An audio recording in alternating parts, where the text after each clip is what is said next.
Ancient Rome was once ruled by a triumvirate: Caesar, who held military power, Pompey, with his high prestige, and Crassus, wealthy enough to rival nations. Among them, Crassus, despite his wealth and power, lacked genuine military experience. This shortfall led to internal conflicts with Caesar and Pompey, making him the first to fall. With Crassus gone, Caesar vied for the throne of the Roman Republic against Pompey, leading to the civil war at Pharsalus.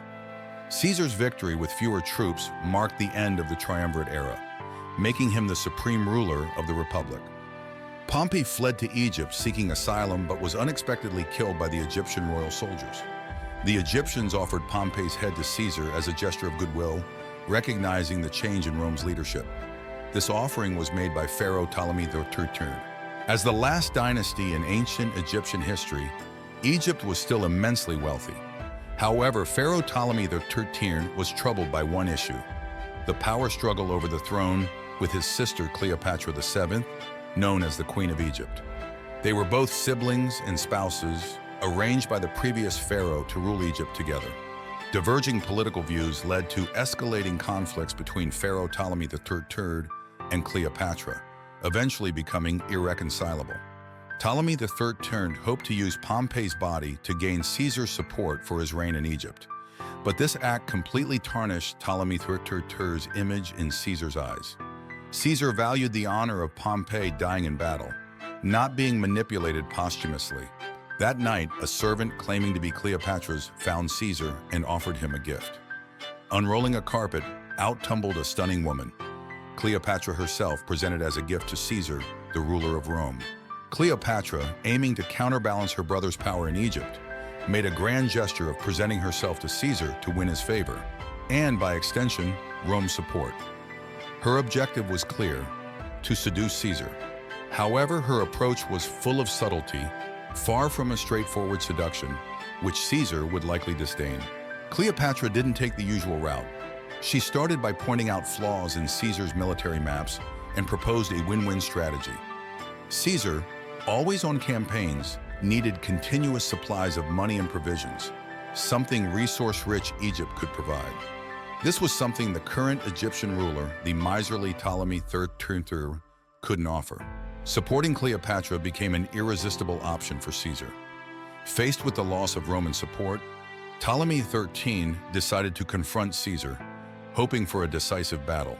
But Caesar, forewarned, had already prepared defenses near his encampment.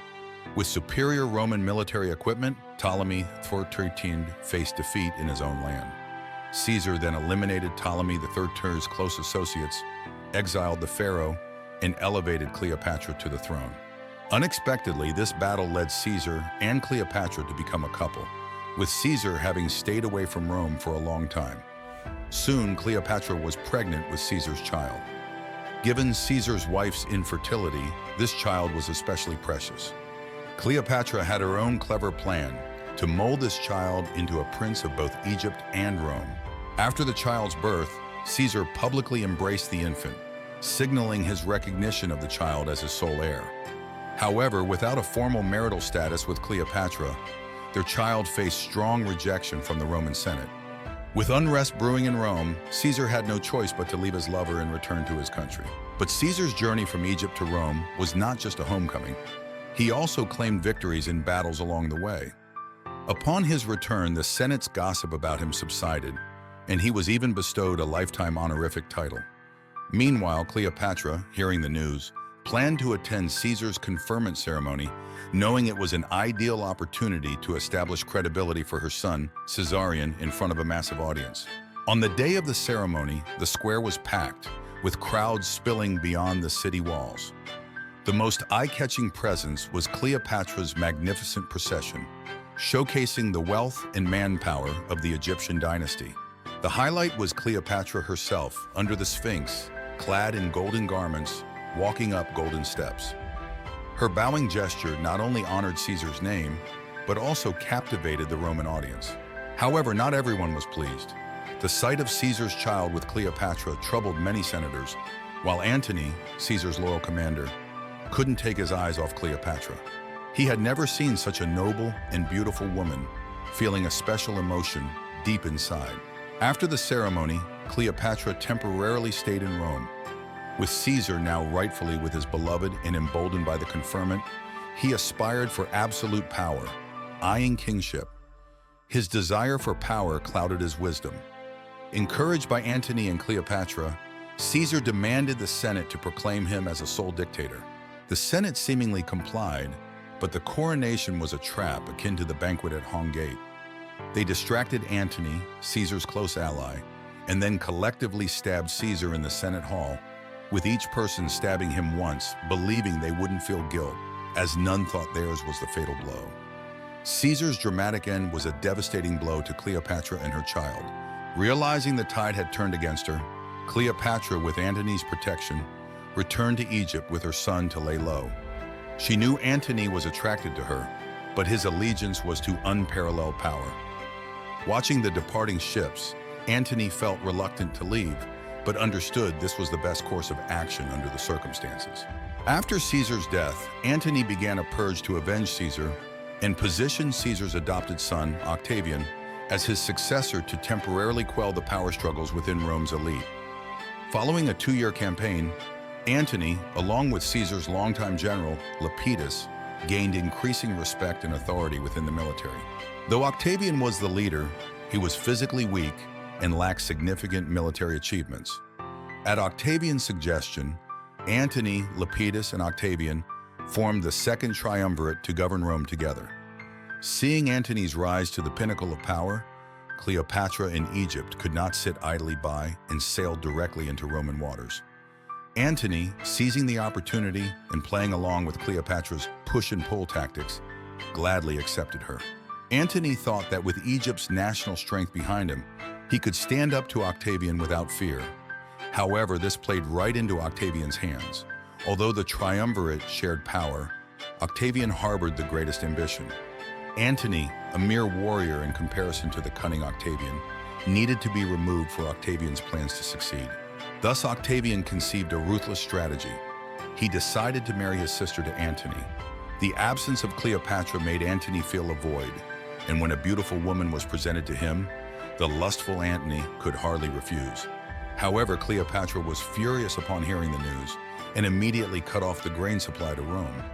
It was only then that Antony realized Cleopatra's importance to him and hurried to Egypt to apologize, even accepting her demands on his knees. Cleopatra could forgive Antony, but the incident made her acutely aware of Octavian's threat.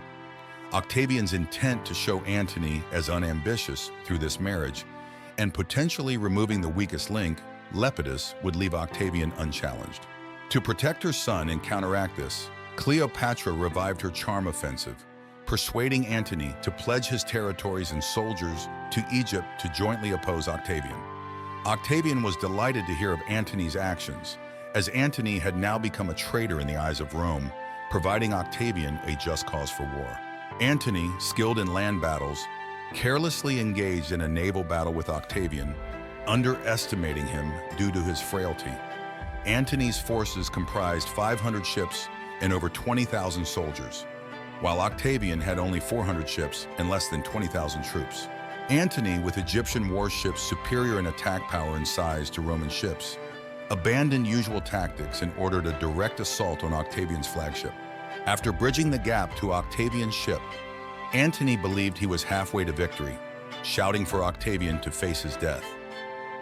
Octavian! Octavian! Now is your time to be a Caesar!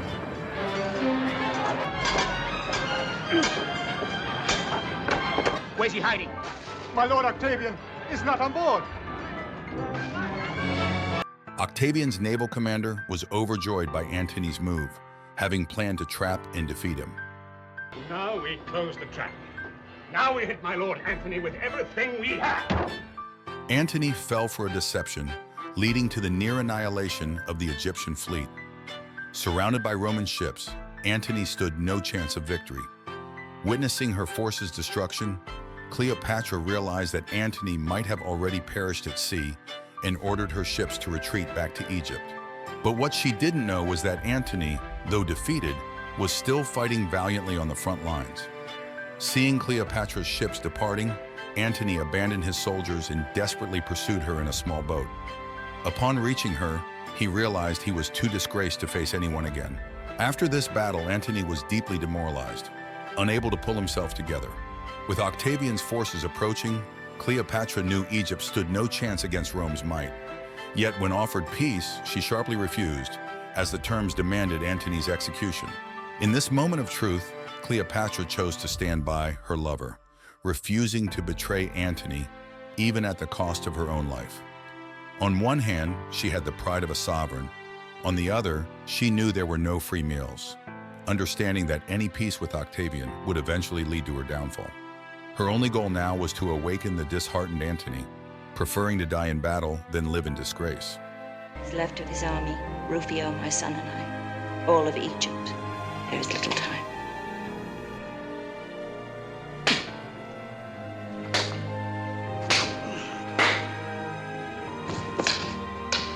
Cleopatra's actions reinvigorated Antony, who decided to make a final stand against Octavian. However, this comeback did not lead to glory. Antony's forces were reduced to 2 legions of battered troops, while Octavian's forces outnumbered his by 10 to 1. Furthermore, Antony's previous desertion led to widespread defection among his troops, leaving him to charge alone into the overwhelming Roman army. Unexpectedly, Octavian's forces only defended, choosing not to counterattack. For Antony, once a member of Rome's triumvirate, this was a cruelty worse than death, a psychological blow intended to shatter his spirit. Antony then fled back to the Egyptian palace, and upon learning Cleopatra's whereabouts, he chose to end his own life. However, he was informed that Cleopatra had not died, but had hidden in a tomb. Brought to Cleopatra's side, Antony, knowing his end was near, asked for a final kiss to seal his last breath. With that, Antony passed away in front of Cleopatra. As Octavian arrived at the palace, he again offered peace to Cleopatra. She noticed a ring in his possession, a ring she had given to her son for safety, leading her to believe her son was killed. Pretending to accept Octavian's peace, Cleopatra used a basket of venomous snakes to end her life permanently. When Octavian entered Cleopatra's tomb, it was too late. Cleopatra lay peacefully in her coffin, dressed in the gold gown she wore when she first met Antony. One maid lay dead, having followed her queen in death, while another barely clung to life. When asked by the Roman admiral if her mistress died well, the surviving maid, with her last breath, affirmed that Cleopatra passed peacefully, like all noble rulers should. In death as in life, or perhaps in another realm, Cleopatra might reunite with her beloved.